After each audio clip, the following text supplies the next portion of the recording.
Hello and welcome back to Room 13 Radio with me, Maria. And me, Joe. It's 4:30 on a Tuesday afternoon, which means you've got us for the next hour. Today, Generation Skins. Joe, what does Generation Skins mean? Where are we going with this title? Generation Skins, we're hoping it's relatively ambiguous because we wanted to keep today's theme a little bit Under wraps. But Generation Skins to us really means that kind of expectation of your youth, which for us was massively influenced by TV shows like Skins, versus the reality of actually being a young person. Yeah. And actually thinking about it, there are a lot of things in terms of media that have influenced our image of growing. I mean, it's not a surprise really. Media shapes everything and our perspectives on everything. But I think growing up watching Skins was one of the biggest. I was like sixth form. Oh my god. I mean, there's probably not a girl in this country who didn't at some point in their life want to be Effie. And, you know... What a healthy lifestyle we all wanted to lead. Yeah, and you can separate people between the age of sort of 15 and 25 based on whether they fancied Freddie or whether they fancied Kirk. Yeah. And I think Did you fancy Kirk? Yeah, obviously. Yeah. I mean, did you? Yeah. I just think, like, come on. But I think, Skins for me really defines that era of, like, thinking that your life is going to be like that. And do you know what? I think in some ways it's an accurate representation. I mean, it's not that crazy, but there are certain elements that, like, I definitely relate to. Yeah, definitely. And I think there's that kind of, not grungy, but they really capture that being a teenager is not particularly glamorous. A lot of the time it's very... Which we were saying is a huge difference between the UK and the US in terms of how they present, like, youth. Yeah. But for me, actually, recently, because I hadn't seen it, and you know how much I enjoyed it, My Mad Fat Diary, that's what I started watching, and I watched all of season 1 in one sitting, in one night. It's a really good show. I think that's another one where classic kind of British Channel 4 TV show about being young, I think it does capture that in a way that's, I mean, obviously it's glamorous, dramatized and stuff like that. But I think it's not too far off. No, I don't think so. And even in terms of, like, the setting being accurate and, you know, it being a real sixth form and like the structure of the day and the way that teachers talk to them, even if their characters are like hyperbolic and stuff like that and what they experience isn't necessarily, you know, what everyone experience. I mean, I wish. What's the name of the boy? Oh god, I've forgotten his name. Finn. I'm in love with him. Honestly, I'm in love with him. I know. I've been there. Trust me. Yeah. 16-year-old Joe. I was watching it and I was like, I am so depressed that I don't have a man like this in my life. I always think so. Two of my friends saw him, the actor. And when was this? This was when they were, like, we were all younger. watching it when it was coming out, so we must have been about 16, 17. Yeah. And they saw him at, like, Leicester Square tube station, and I wasn't with them, and it's forever haunted me that they saw, his name's like Nico Miralegro, and they saw him in the flesh and I didn't. And did he look as beautiful? Apparently more beautiful. Better. Yeah, because he was in the flesh.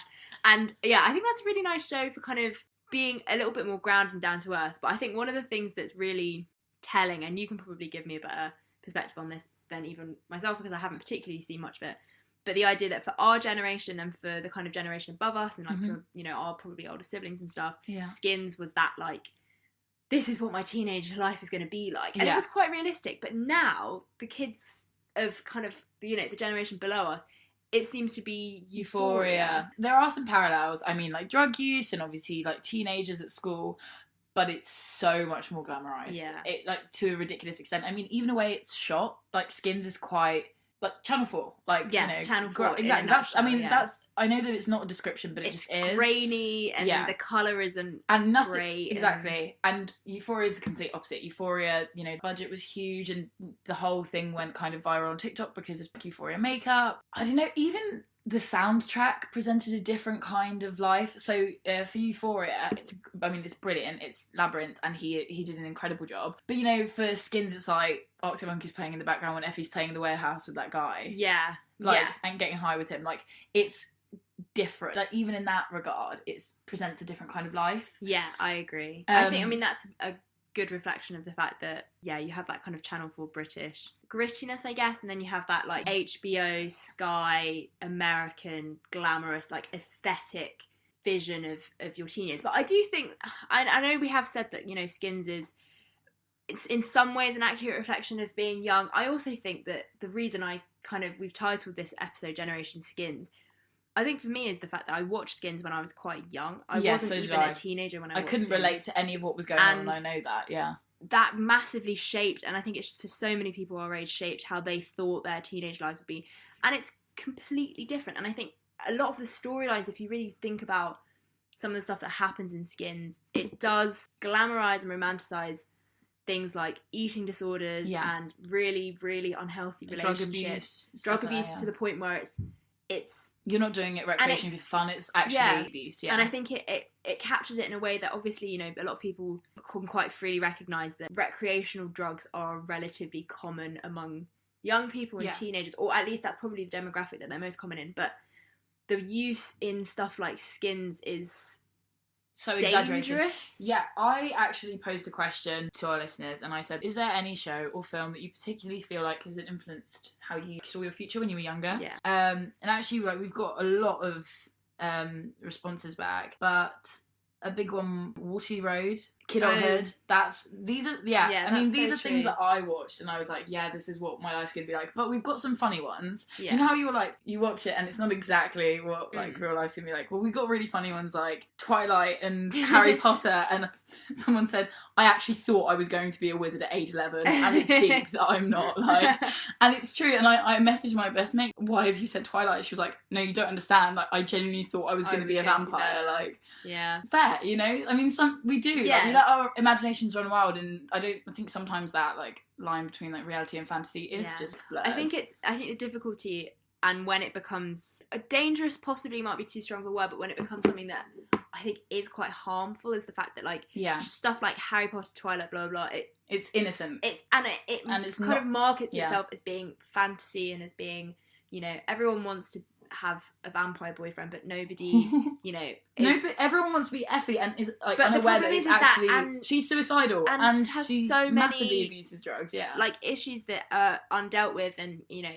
damaging stuff. And if you think about characters like Cassie in season 1, like Cassie literally doesn't eat and teaches Sid how to get away with not eating food and acting, and you know, having people think that you're eating your meals. Do you know what's really concerning? I remember recreating that to my mum. Yeah, that's so bad. I remember showing my mum how to do it, and everyone, and I think most people did it. Like when I was younger, I was like, oh my god, this is a trick that people actually use, and this is insane. And that's and I think when I think about it for myself, like I did enjoy Skins at the time. I think when I look back on it at this age, I think it's an overrated show, and I think it's probably harmful. But when I think about the fact that like if my kids wanted to watch it at the age that I watched it, I would probably be like a bit worried. Wait, because stop.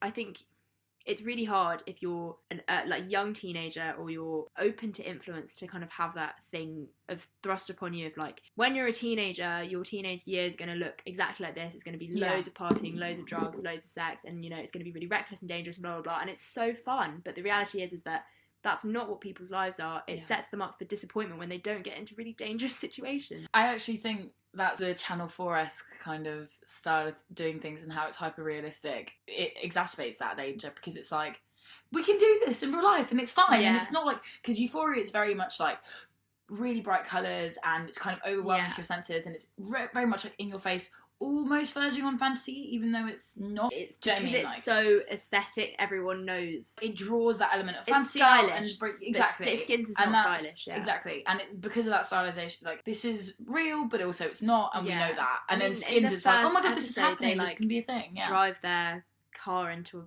a river or something. Like, I mean, how I've been driving since I was 17. Yeah. I've never driven my car into a river before, and I don't want to, but I find it sad that there was a point in my life where I really wanted that from my youth, and I'm glad that I can look back now and be glad, like, feel like I wasn't influenced. But I mean, there's so many shows, and not all of them are actually that negative, but in terms of in-betweeners, like, it's a different kind of show where it's like it's funny and it's an accurate representation. Well, I mean, to an extent. Like, obviously the plot goes crazy, but it is nice, like school trips and people being idiots. And it's harmless.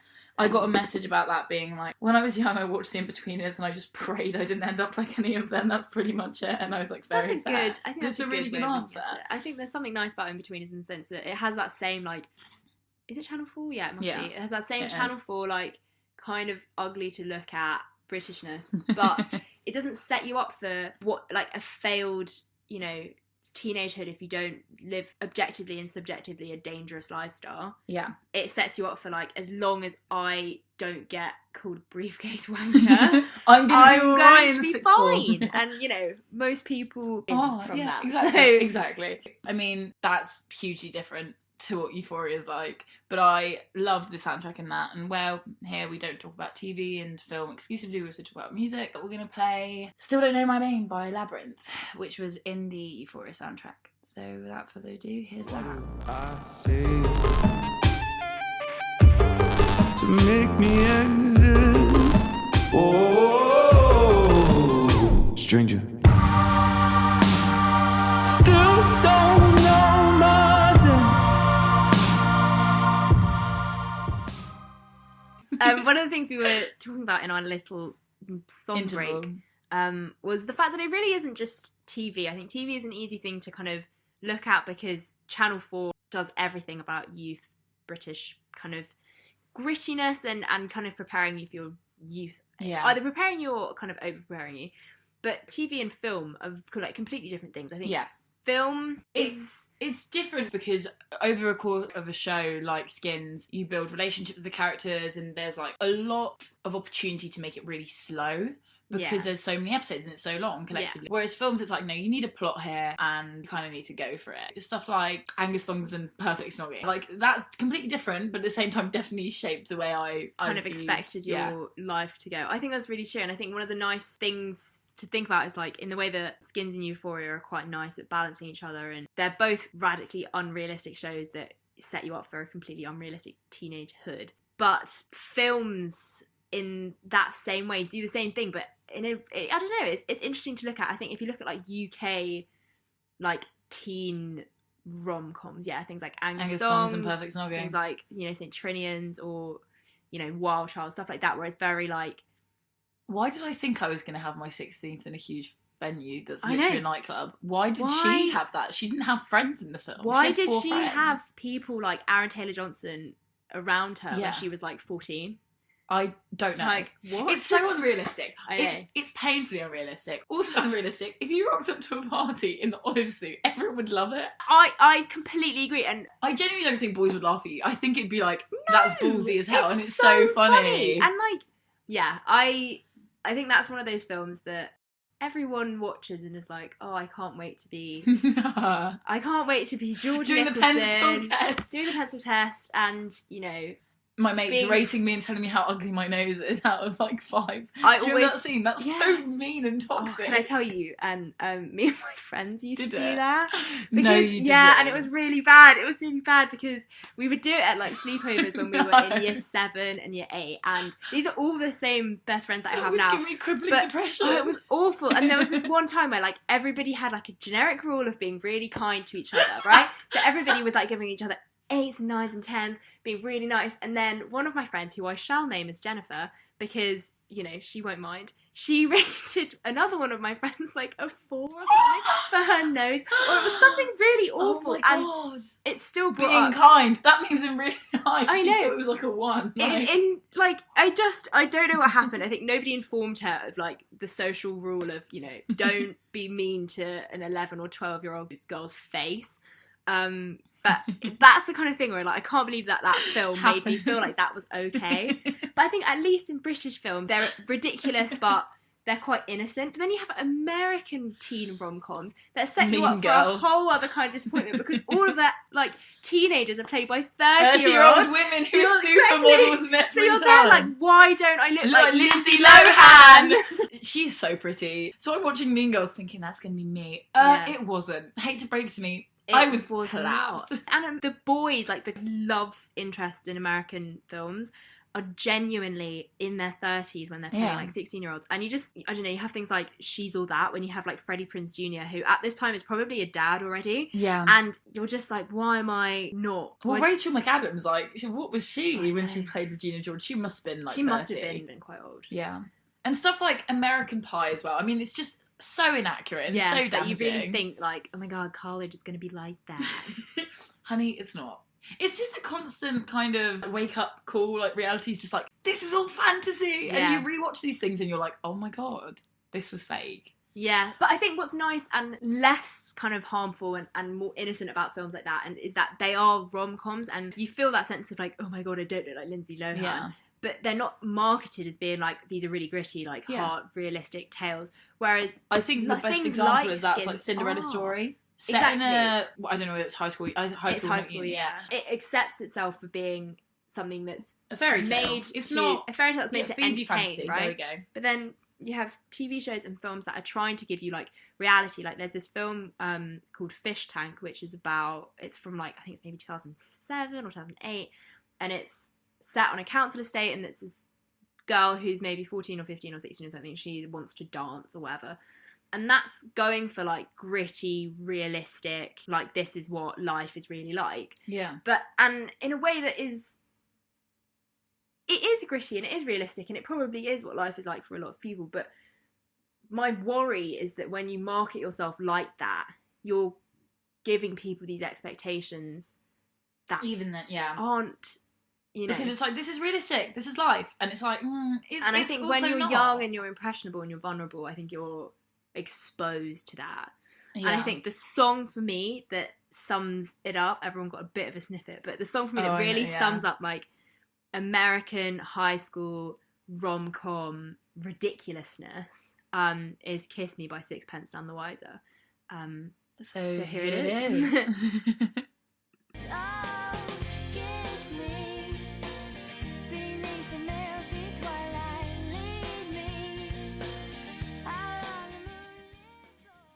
But you're so right, it's such a rom-com song, and when you said, oh, like, we should play this song, I was like, I have no idea what this is. But you know it, everyone knows it.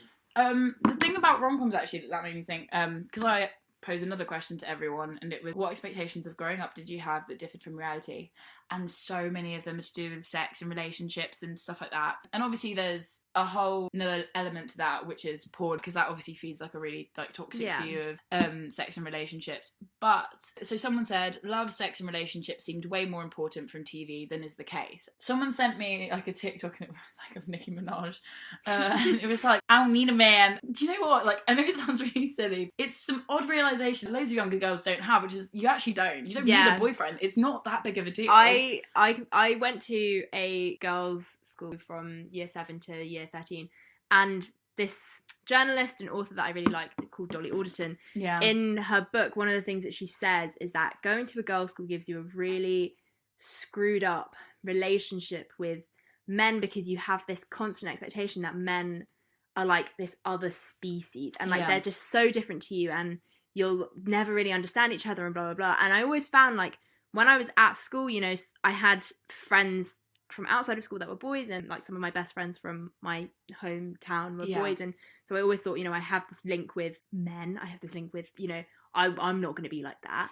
But then you realise that, like, I was surrounded by girls 24/7, and we kind of developed this sense of like it really mattered. And it's such a shame that even though we were educated in this like properly feminist and like independent way, and we all felt so empowered, and like we really relied on girls, like boys still played such a big role in my life. Agree.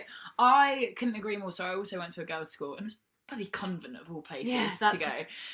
So it's kind of like the most all girls experience I could have had. And luckily I had boy mates from my mum's hometown in Poland as well, so I had like, you know, some sort of attachment. I had an older brother and a younger brother, and like, so they wasn't completely alien to me, but I completely understand that and for so many girls it felt like an alien species. This detachment where it's like you don't get to develop the same kind of like friendships that you do with girls, because obviously you don't spend 24 hours with them. But I think that actually, sadly enough, it does stick with you, because even now I think I'm pretty damn okay feminist, you know, like like strong empowered woman and all that. You know that I talk to you all the time about irrelevant boys, and I just get like, oh my god, like it means so much.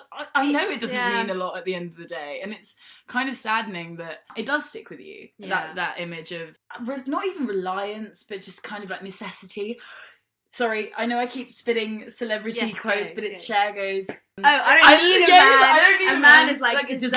And she goes, so you don't want a man? And she goes, no, I adore dessert. Yeah. I love it, but you don't need it. It's Yeah. not a necessity. I think it's really hard because I do think that even though you have that sense of like, I don't need a partner, even if it's a, man, blah, blah, blah, I think it is really hard to actually live that. Yeah. Because, actually, I say that. I Hello. was very comfortable being single until I met my partner. I think I was too until I met my first boyfriend, actually. And that was sixth form first year. And I was fine with it. I think until maybe... I think I was also like a really weird way. I was just like, I'm not going to have one. And then like all of a I sudden went was to sixth kind form. of I was like, I just don't really happy. care. Like, despite all the stuff that I just said about boys playing this massive, like, elusive role in my life. Yeah. They did, and then they also didn't. Like, I never felt... And maybe that was because I was around girls all the time, and that girls that I really love, and I have, like, a companionship enough from them to feel like I didn't necessarily need that. But I do still think it did play such a weird role in my life. Maybe it's almost because it felt like a fantasy, because we were detached from it, and then it was like, we don't really need it that much. Like, we're not around it. Yeah, I think you're that's right. That a little I think bit. that's weirdly, yeah. I actually think sometimes life does imitate art, because I was talking to you about the fact that I think almost because I was projecting, like I wanted my life to be like Skins and blah blah blah. And one time when I was getting like driven home by my boyfriend, I was like, oh, I'm gonna put on like Arctic Monkeys because it's gonna be so like vibey. Oh my god, I'm so Tumblr. But it wasn't. I love Arctic Monkeys. Yeah. They're my most listened to artist of all time on Spotify. So obviously I have every right to play them, but it was like, I'm playing them for the vibes. Oh gosh, that hurts, but I understand. Sit at your desk or on your sofa or on your bed and feel like a 2012 Tumblr girl. And this is Riot Van by Arctic Monkeys. So rolls a riot van and sparks excitement in the boys, but the policemen look annoyed. No, music does have such a huge impact on you growing up as well. And we are taking requests, so if you have any song requests, message either of us on our personal accounts or on our Room 13 Radio, which is on Instagram. Please do follow that if you haven't already. We massively appreciate it. It's time for the segment. I'm so excited. Cup of tea. If you haven't listened to us before, our weekly segment is called Cup of Tea, and the idea is that someone comes to our door. Using a random person generator, we establish who that person is. So someone comes to my house and someone comes to Maria's house, and we respond to how we would feel about them coming over for a cup of tea and determine whether they are, in fact, our cup of tea. Thank you very much. I also think it's a clever I think it's so clever. Right. Joanna Emiko, right? That is me. Oh my goodness. It's the doorbell. It's the doorbell. It's the doorbell. Right. Okay. You run to the door. Yeah. And standing at your door is Winston Churchill. Oh gosh, okay. Do you want to just close the door and see someone else? I mean, he's not coming into my house. I just think that with the history of being such, an empire-loving, racist. He's not welcome. I don't care if you gave a few good speeches in the war, coined "all V for victory." Ooh, I don't care. I did my GCSE and A-level history. I know what you did, right? And I know, yeah, he's absolutely not my cup of tea. I just think as well, he looks like a pug, which I completely agree. With like a cigar in his mouth constantly. He would smoke so much in my house, and I wouldn't appreciate it. And also, it would just feel powerful to turn him down, because I bet nobody's ever. You feel like a bad bee. You'd be like, bye. I'd Goodbye. be like, I don't want you in here. Not my cup of tea. So, Winston Churchill, I can confirm you are not my cup of tea. Right. Okay. Wow. Okay, the doorbell's gone. Maria, someone is at the door. Who's at the door? The person at the door scared. is, drumroll please, it's Justin Timberlake. Oh my god. A bit better than Winston Churchill. Oh my lord. Well, I mean, hello. Hi. I don't know how I feel about Justin Timberlake, actually. That is the wrong answer. Everyone should know how they feel about Justin Timberlake. I think I'd laugh in his face, just because every time I see his face, I remember him with the, noodle hair. And the little double denim with and Britney. I'm not gonna lie, every time I make noodles, I think of Justin Timberlake, because it looks so much like his hair. Yeah. I think he's made some bangers. And also, made some I tunes. really like some of his films, they're guilty pleasures. Throwback to last week. That was so subtle. You can check it out when we upload it soon. That's season 3, episode 2. Guilty conscience. No, honestly, some of his films I enjoy massively. What was it? Friends with Benefits? Great. He made this film and it's always stuck with me. Is it In Time? Yeah, because the concept is so good. Is it just the execution is so bad? Was the woman in it really fit? Because why am I thinking she's Seyfried, but she has dark red hair. Oh my god, so fit. But it's always like that film has just stayed with me since I saw it in like 2011 on the flight to Japan, thinking what a great concept, so original and so badly pulled off. The execution of that film was terrible. The second you said that, I knew you were going to exactly say that. what it was. But yeah, I think I'd let him in. I think he'd be funny. I think he's quite a sweet person. Unless someone tells me some drama about him, otherwise I haven't heard. Okay. I haven't heard any drama about him. And it would be quite nice just to kind of interrogate him about how he feels about, you know, Britney. Yeah. I just want to know, like, what was he thinking? You know, Completely was agree. Cry Me a River about Britney Spears? Because that is one of my biggest questions. life mystery of life. No, listen, in the music video for Cry Me a River, and listeners, I hope you know this, there is, like, the whole thing is just about Britney Spears. It just is. I've watched it many times. So you're convinced? I am. It is just, yeah. It just is. Right, so I'd have him over. He would be my cup of tea, well, relatively. I mean, Good. I have nothing against him. And I'd also invite you round so that you could I can question interrogate about him. it. There we go. Thank you very much for coming to my house. Music has such a huge influence, isn't it? Like, in terms of Justin Timberlake, blah, blah, blah, whatever. I tried to do a transition, didn't work. We move. Personally had a huge influence in my life, though. Genuinely, Lily Allen.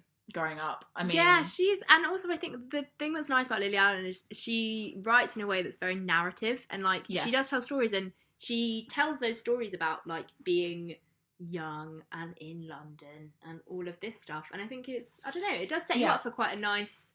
I genuinely, every time I describe it to people, because it's just weird, I don't think I actually have many celebrities that I'm obsessed with, but Lily Allen is one of them, and I can't deny that. But every time someone's like, why, it's so random, I'm like, I genuinely have grown up feeling like she's my big sister. When like I listen to like Not Fair and stuff, I've grown up with that song, you know, singing about laying in the wet patch, blah blah, when I was like 7. That is and then that song is so rough when you think about it. I can now sing it and mean it. Like it's just, it's like you grow up with this thing and like the meaning grows up with you, and you know, and it's her portrayal of being young in no way can disappoint because she portrays how disappointing it is. Yeah. So there's something really nice about like how the only way is up when you're expecting Lily Allen's kind of honestly youth. Could not agree more. And I think actually re-listening to Lily Allen's music, it's just like you said, because it's also like narrative the way it's written, it's just so entertaining. I mean, one of my like favourite Lily Allen songs is Knock 'Em Out by it's on her first album, and I re-listened to it a year ago or like 2 years ago for the first time me remembering it, and I was like, oh my god, this is so relatable. Yeah, it's painful. She is such a genius. I love her. I think it's I think it's such an accurate representation of life, and now that she's grown up being a mother, and I read her book, actually I listened to the audiobook because I really wanted her to read it to me so I could feel like she was in the room with me.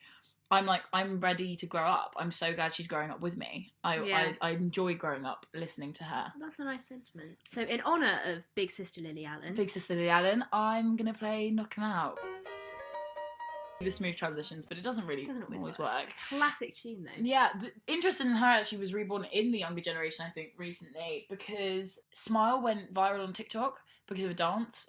And I actually think it's so strange the role that TikTok plays in what songs are popular and what. We've spoken about this in the Modern Renaissance again. Yes. Episode 1 they kind of this season. But if you'd like to hear more about Modern Renaissance, go to find episode 1 of season 3. when we eventually actually upload it. But yeah, I think social media and stuff like TikTok is always going to have an influence on your expectations of life versus the kind of reality of being young. I think it's really hard.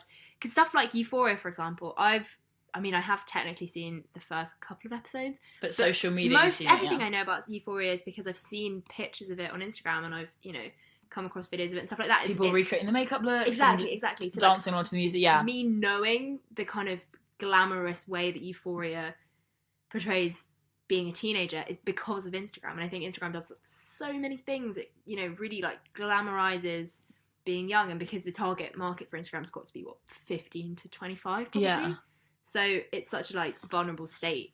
I think in terms of that vulnerability, it's not always A bad thing. No, not at all. I came across actually loads of TikToks at the beginning of term, and it was, you know, kids getting ready to like go to uni for their first year, and it was this, and they were completely vulnerable. They were like, you know, it's a montage of them like sobbing in their room, being like, I don't want to be here, or like, this room's ugly, and like little things, and it's like, oh my god, I thought I was the only person to think that when I got here, and it's like that kind of like, you're not alone. There's actually a whole community of people that relate to it.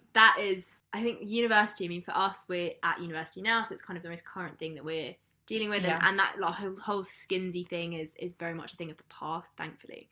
But I think when you look at, you know, expectations of being young versus reality, I mean, uni says it all, and I think everyone who's been to uni has probably had to grapple with, like, in ways in which uni exceeds your expectations and ways in which uni kind of falls short sometimes, and I think that's really hard.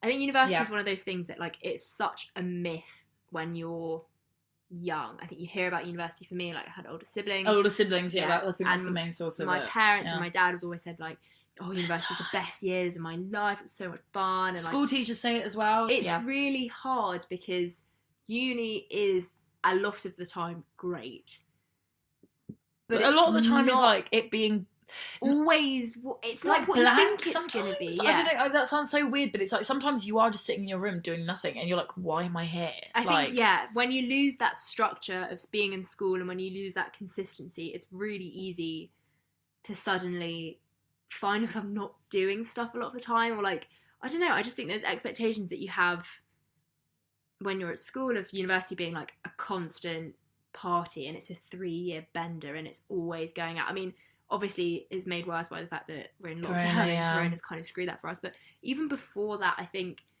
I spend a lot more time at uni doing nothing, or maybe not even doing nothing, but like not having that crazy life that maybe I thought. No, I think doing nothing is a thing though, and I think that's the strangest thing. It's what I meant when I said blank. It's just sometimes you are doing nothing and it makes you feel weird because you have these huge expectations of what you should be doing, and then I think sometimes it gets really daunting because it's like, this is meant to be the best time of my life, what am I doing? Like, and I think, like you said, because we're in such a weird time at the moment with Corona and stuff, it's like sometimes you're like, okay, is this what it's meant to be like, or have we just been effed over by this situation? Yeah, I think that's definitely... And it's, you know, and it's odd, because it just leads this, like, cycle, and I think sometimes, oh my god, if you get it by yourself in your room, I got it once when, like, all of you guys were out, and it was so silent, and I was like, dear god, what is this?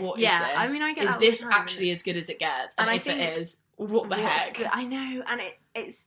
I think it's really hard because, like, I think, Corona hasn't helped in the fact that we, you know, there's 5 of us in our house, everyone is lovely and it's a great 5 group of people and it's a very, like, family vibe, but it's different to living with loads of people and being surrounded by loads of people all the time, and obviously we lived in college last year, so we were constantly surrounded by people. I think, undoubtedly, we have a very unique uni experience in this house, because it's very familial, and it's not a bad thing, it's just different, and I think it's just like, I don't know, it's just really odd. Nice, but it's for example, it's stuff like when I talk to people at other universities or people at our university who, you know, have different groups of friends, or my, you know, people that I know have been to university, there's always stuff like, you know, oh, like, all of the people in my house are like sleeping together and blah blah blah. Like, we have never had anything in that, because we are closest like we've had is us dating rumours. Yeah, exactly. Literally, the closest we got to that is people thought we were dating last year. Like, it's so nice and wholesome, but it is also like, I don't know,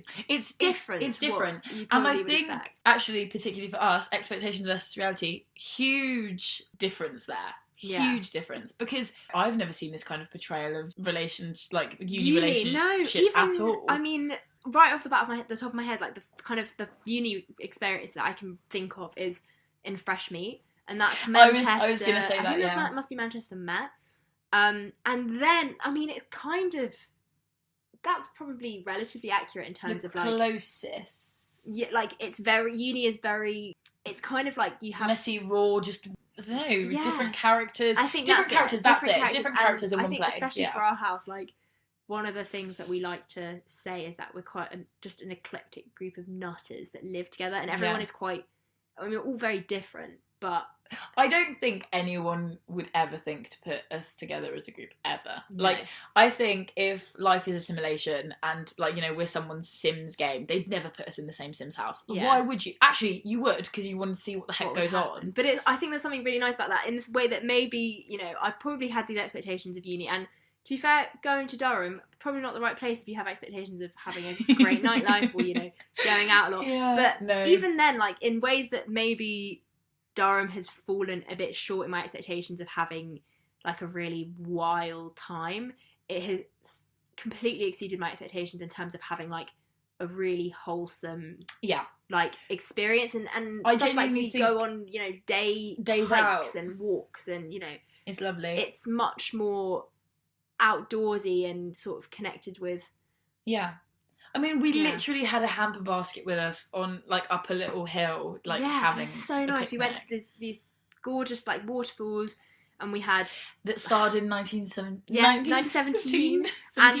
And you know, we had, like, a big picnic, and we spent the whole day there, and it was one of those things that was like, I didn't think that my university experience would be like this. No, not at all. I thought it would be really grungy and living probably in a city, and, you know, in the way that probably I experienced from, like, maybe my brother, and what I thought mine would be more similar to his. But instead, we're living in a beautiful city, and we're surrounded by nature, and we're connected with that, and it's I genuinely think really I'd relate nice. more to, like, Outnumbered from my experience. Yeah. So, like, it's a family. It's just that we live, I don't know, it's really hard to describe to people, but it's, if you don't know us, but it's a family. It's a very familial setting. Yeah, which is lovely.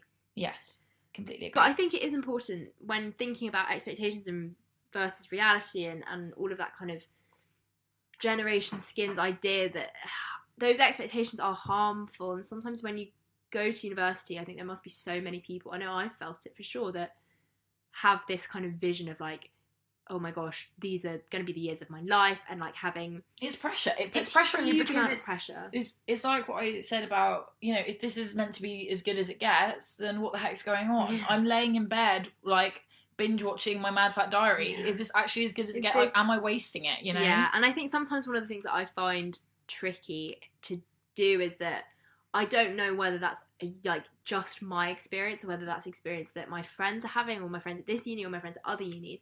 And sometimes, just because I'm competitive and I, you know, find it hard to admit weakness or defeat, I find it difficult to kind of communicate that with other people, because I'm worried that they're not, like, going to relate. What if I am the only person who sometimes feels... We had a conversation about this when we saw each other in London, and we were like, after having this, however many months, you know, because of COVID, like, not seeing each other, and we had, like, a little regroup, and we were like, we've spoken to all our mates, our university experience is so different. Oh my gosh, have we messed it up?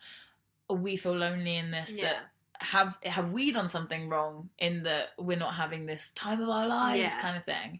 And, you know, Corona's, like, literally the cherry on top. Of course there's a global pandemic, like...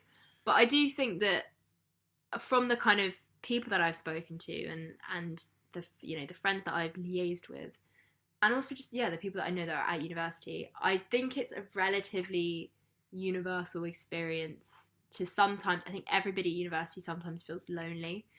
I think everyone at university sometimes feels like that pressure that they should be living, like, the wildest life ever, and sometimes it doesn't meet up to that. That idea of the wildest life ever actually goes back to social media, because when you're at sixth form and, you know, your mates in the year above have gone off to uni, and you see all these Snapchats of them having crazy house parties and stuff like that, like, oh my god, this is what uni's like, this is so exciting, blah blah. And I think it's hard to remember sometimes that social media is never an accurate representation of what's going on in someone's life, ever. Like, I can't stress that enough. Even if I think about, like, I spend so much time looking at other people's, and for, like, I mean, probably for the past 6 months I've tried to avoid things like Instagram, because I found that it hasn't been particularly helpful for me, because I look at other people and I think, oh my god, like, look at all the fun everyone's having, and then I look at my own, and the stuff that I post myself, and you know, it does make it look like you're living, like, having the time of your life completely. And because the reality is that we post and we share our the best bits, moments, and I don't know, I think it's nice though to have kind of assurance that that isn't an isolated experience, for sure. We aren't alone in feeling this way. And I also just think that like uni's at least from what I experience, it's a time of extreme feeling. Sometimes I feel extremely happy and I'm like, this is such an amazing experience and I'm surrounded by such amazing people and you know, everything is like amazing. The way it's meant to but be. then I also sometimes feel like really extreme, like I just don't know if this is the right place for me. I don't know if I don't care about my degree. I think dissatisfaction and confusion are so big, and especially now that like we have nothing to do but dwell because we're sitting indoors, we're locked down, and I'm so behind on lectures. Like I am so demotivated. I'm like, it's so hard to stay motivated. Yeah, and it's just weird. I completely relate to that. What you just said was like, is this degree even for me? Have I chosen the right one? Like, I don't know. I'm playing it by ear. That's what I'm doing. The conclusion that I've come to over, you know, talking to people is that generally people are very like meh about their degrees. I mean, like everyone in this house is probably pretty meh about their degree. Yes. Everyone I know at this uni is pretty meh about their degree. Like, also agree, yes. I think sometimes you go to uni having a real passion and uni destroys that passion and you end up just doing it so that you can get a T1 and you can leave and do something else with your life. Completely agree. And I think that is okay. You don't have to love your subject. And luckily at Durham, no disrespect to Durham, but you really don't have to love your subject. You can just get by and it's fine. And also like conclusion B, it's not all lit. There is a huge difference between expectations and reality, and that's okay. It's just a fact, full stop. And that's just the way it is. I think it's so strange when you think about it. We do A-levels or IB. I mean, I pretty much did, like, glorified GCSEs, and then it's like, now you pick one thing that you want to do. I'm like, okay, hell, let me just pick the one thing. I can't believe I picked 3. You did. PPE, jeez. But it's odd. It's such a huge jump. Teachers tell you that all the time, but it's strange. And you know, depending on what you put down on that UCAS form, your life could have gone in any which way. Scary to think about it like that, but it's the way it is. It is, and the that's way okay. It is. And I think you're not. I think the comforting thing is you're never alone in that feeling. Full stop. I feel like now more than ever I am really listening to like well-being advice that people have given like since I was really young, because I think I always used to see it but not really understand what it meant, you know. Sometimes like you do need to do those things, like just take time for yourself, or like, you know, take some time out to reflect, and if you want to be upset about something, be upset about something, and stop making yourself feel like your feelings are invalid. And it's weird because I feel like these are things that I've known my whole life but have never really needed, but I'm glad that my, you know, people have given me the advice and the resources throughout my life to be prepared in case I need it.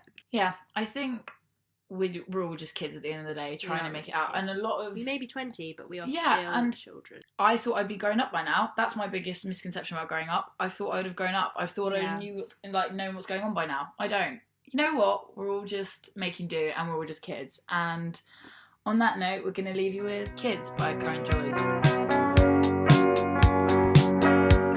Oh, I'm just